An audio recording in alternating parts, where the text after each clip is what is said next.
Hey everybody, Retro Gaming Guy here. Today I want to talk to you guys about why I think we should be holding on to our retro Nintendo video games. And the reason I think we should hold on to these is because I think we're going to see a massive increase in value over the next couple of years. And the reason I think this is because Nintendo is actually going to be releasing a lot of really big things for the company in the next year or so. Now, I'm not talking about every single game Nintendo ever produced going up in value necessarily, but I think that their main staple classic sort of video games that include their most popular characters like Mario, Luigi, Donkey Kong, Zelda, all those are going to really increase in value. And the reason they're going to go up in value is because of the demand here. So I want to open up a couple things, show you guys exactly what is coming out from Nintendo that I think is going to really drive this increase in value. So I'm going to just minimize myself here, pull up some stuff here on the main portion of the screen. So first thing I want to show you guys is this release from Nintendo. Now this is not brand new. Most of you guys probably already knew about this, but Super Nintendo World, a new theme park, part of Universal Studios Hollywood, is going to be opening in 2023. This is going to be in California. There's a whole press release. This is dated from January, February, March 10th of 22.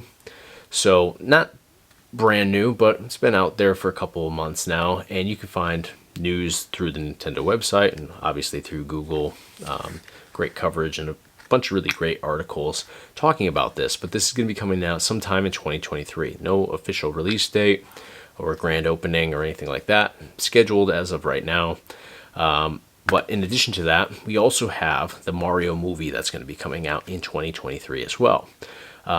This is their Wikipedia page, which, obviously nothing is 100% or necessarily official on here, but Wikipedia has done a great job of kind of gathering information on this. And this right here is the official teaser poster. I've actually seen that in the movie theater just last week when I went. So you can see there's a bunch of really well-known actors and actresses that are signed on to be a part of this.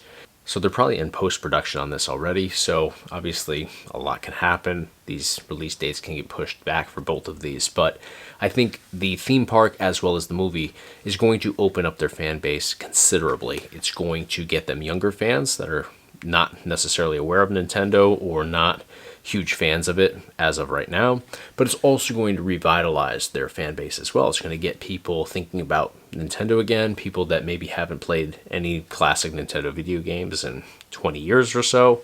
They're going to start thinking about it, wanting to go out and get those original games. And not everybody's going to go to emulation. A lot of people like to have the original consoles with the original cartridges, and the value on those is going up considerably and has ever since they were first released.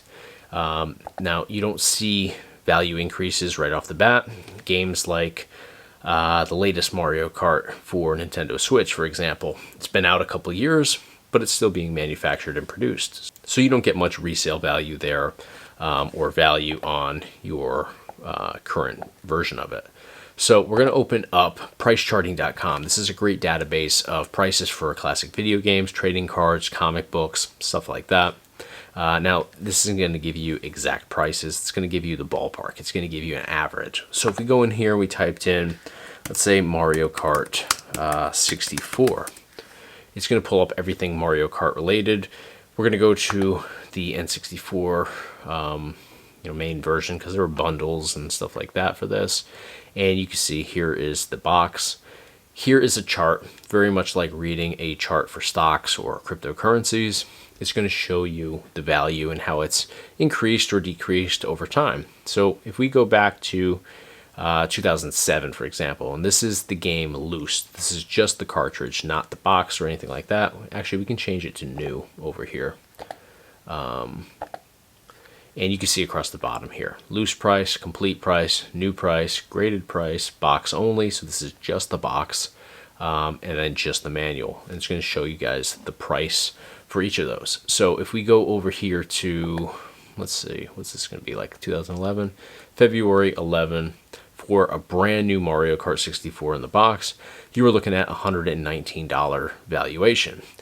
If we jump over to today, right here, right now, you're looking at $572. So it's not much of an increase in that you would have done this as necessarily a investment where you're going to hold on to this. You bought it at a certain price and you're going to hold on to it for a certain period of time, hoping to make money.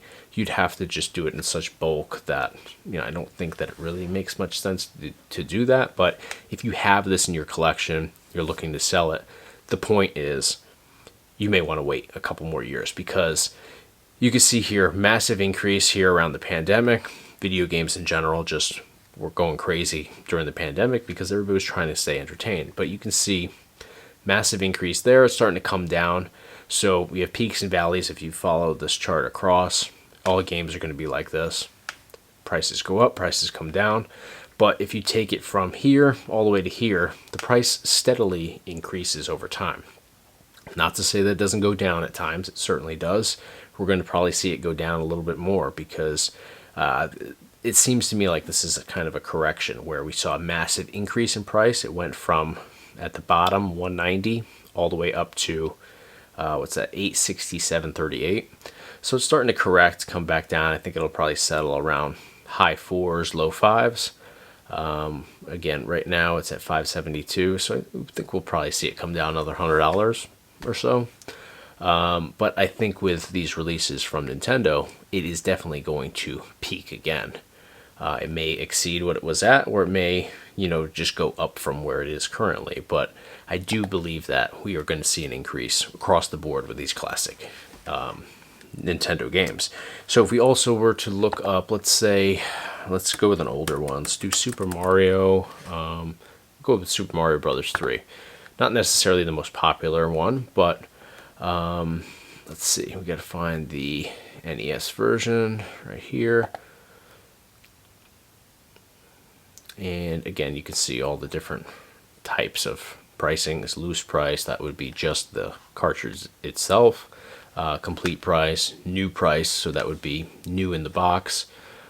Graded price, only the box, only the manual. So again, not a low to high sort of scope here. It definitely goes up and down. But again, from 2008, for a loose Super Mario Brothers 3 cartridge, you were looking at $929. Right now, we're looking at $1686. So again, this is not necessarily going to be the best business practice to buy these and wait 10 years. I mean, you're only going to make, what was that, $10 or so, give or take, in a decade or more than a decade. Not great here. But if we switch over to new, here you can see a much larger price increase. So February 2011, $130, and then right now we are at $1,100, and it seems to be going down. Again, we see that pandemic sort of peak, and now we're heading back down to the valley here. But I think with both of these releases, again, we're going to see that turn around and start trending upwards. So pretty much seeing this across the board here, where the prices have over time gone up, and that's, again, normal. You're going to see prices increase over time, and that's everything in general, because there's less of these in circulation. They're no longer being made. But when new releases come like this for the theme park, movies, if the movie does well, then they're going to have sequels. You're definitely going to see a lot more people coming into the Nintendo world here. And I think, again, it's just going to drive prices up even higher. So that's the point of this. It's not to say that you should go out and invest in all these old cartridges and hold on to them. You're going to make an insane amount of money. I don't think you're going to want to do that as a business practice. I'm not giving people investment advice by any means here. I'm simply saying, if you have these and you're thinking about getting rid of them, maybe hold off for a little while, because I think you're going to get more money for them if you're looking to sell this stuff in the next couple of years. I think the price is definitely going to continue to trend upward, and I think it's going to actually spike upwards, at least when all this stuff first comes out and people are really hyped up about it. So that's going to do it for this video today. I just wanted to show you guys my thought process here. Let me know if you think I'm crazy. Let me know if you agree with me. But that seems to be the way that things are going, at least in the way that I'm looking at it here. So hope you guys enjoyed the video. If you did, smash the like button for me. Be sure to hit the subscribe button to stay in the loop for future videos here on the Retro Gaming Guy YouTube channel. But that's going to do it for today. Thank you guys so much for watching.